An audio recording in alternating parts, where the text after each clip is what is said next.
whole history of America is the history of rich white men telling not rich white people that their enemies are black and brown. It starts in the colonies of what would become the United States. Let's remember, during the colonial period, mid-1600s, there was no such thing as white people. I know some people who are now called white find that shocking, right? Because they think whiteness is real, right? But whiteness was created. Europeans didn't call themselves white. We didn't call ourselves white. We weren't all members of one big happy family. Are you kidding? Have you studied the history of Europe? The history of Europe was about killing each other. That's what we did in Europe. We just killed each other before we figured out there were other people to kill. We just killed each other, right? I mean, that was the history of Europe. The English hated the Irish, right? Northern Italians didn't even think that Southern Italians were Italians. The Germans hated everybody, and everybody hated their ass right back, right? There was no team called white, no race called white, but all of a sudden, in the middle of the 1600s, there was. Why? Why was it suddenly necessary to create this thing called the white race? Well, because rich people can count, that's why. And so rich folks looked around, the ones that owned all the land, you know, in the colonies, the colonial elite, looked around and they realized something, that they were heavily outnumbered by African enslaved folks, by European indentured servants, who were just one level above a slave, or other Europeans who weren't technically indentured servants, but they were still peasants, didn't have any money, didn't have any land, and they could do the math. They added it up, and they were like, damn, we got to figure out a way to split these folks apart from one another, or they're going to rise up and take our stuff, right? Because after a while, these black folks who were enslaved Africans and these quote-unquote white folks who were poor Europeans are going to figure out they're all getting played by these rich people. Right? So ultimately, the rich figure out they got to come up with some way to get somebody in that group on their team. The easiest thing is to get the poor Europeans, right? Because at least they look like you. They sort of share some of the customs and the culture. So they all of a sudden create this thing called whiteness, and they say, now you're part of the club. Now we're going to let you testify in court, enter into contracts, vote, at least if you're a man, own a little bit of land, at least if you're a man, right? And we're going to get rid of indentured servitude. No more of that, because you're too good for that. And we're going to take the white men, now called white men, and put them on the slave patrol to keep black people in line. Give them a horse and a gun and a badge and make them feel big and powerful, right? They're still poor. They still don't have anything. They didn't pay the slave patrol well, right? Just exploited them, used them as a buffer between the elite and the other poor folks, particularly poor folks of color. And pretty soon, the rebellions that occasionally happened where black and white got together to overthrow the elite, those stopped. Because the divide and conquer had begun to work, right? You could turn people against each other by telling those poor white folks, they got to keep these black people in line. And so that divide and conquer gets initiated in the colonies. Rich white men telling not rich white people that their enemies are black and brown. Fast forward to the Civil War era.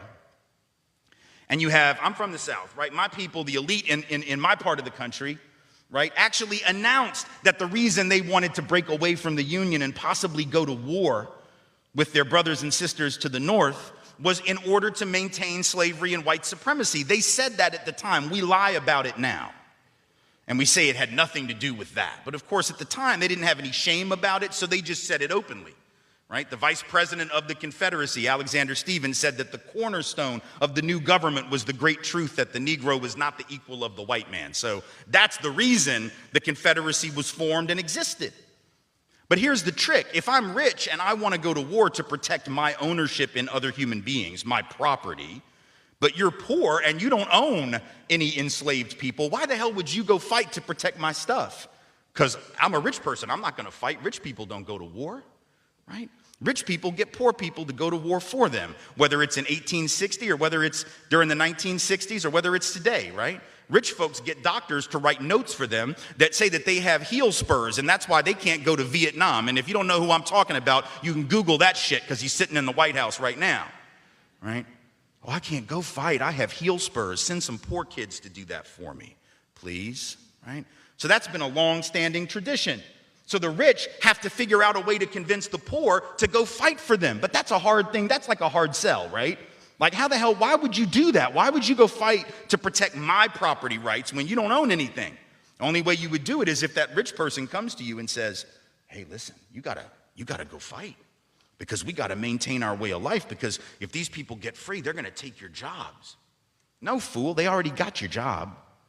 That's how it works, right? Because if I'm white and I gotta charge you $1 a day to work on the farm, but you can get a black person to do it for nothing because you own them. Guess who got the job? Free got the job, right? So in a sense, poor white folks would have been better off joining with black folks to overthrow the slave system. That would have raised the wage floor of all working people. But they got tricked by rich white men telling them that their enemies were black and brown. Fast forward to the 1930s. And you have white labor leaders. They're not even the elite, right? The labor leaders are not the elite, but they're the elite within the labor movement. And even they had fallen for it at this point. So they didn't want to integrate their unions. And they would say things like, well, we can't have black people and Mexicans and Chinese folks in our unions because if we do that, it's going to reduce the professionalism of our craft. We have to maintain the integrity of our profession. No, fool, you need more people in the damn union is what you need. And if you don't let those folks in, guess what happens when you go out on strike? Who is the boss going to use to replace you? They're going to replace you with the very same black and brown folks that you didn't want to work next to, right? And so at the end of and then you're going to blame them for taking your job rather than the white rich dude for giving it to them, right? Divide and conquer, telling not rich white folks that their enemies are black and brown. And now we fast forward to the president. We got the president of the United States becoming president on the basis of that same rhetoric, telling not rich white folks that the reason they don't have a job is because Mexicans took them.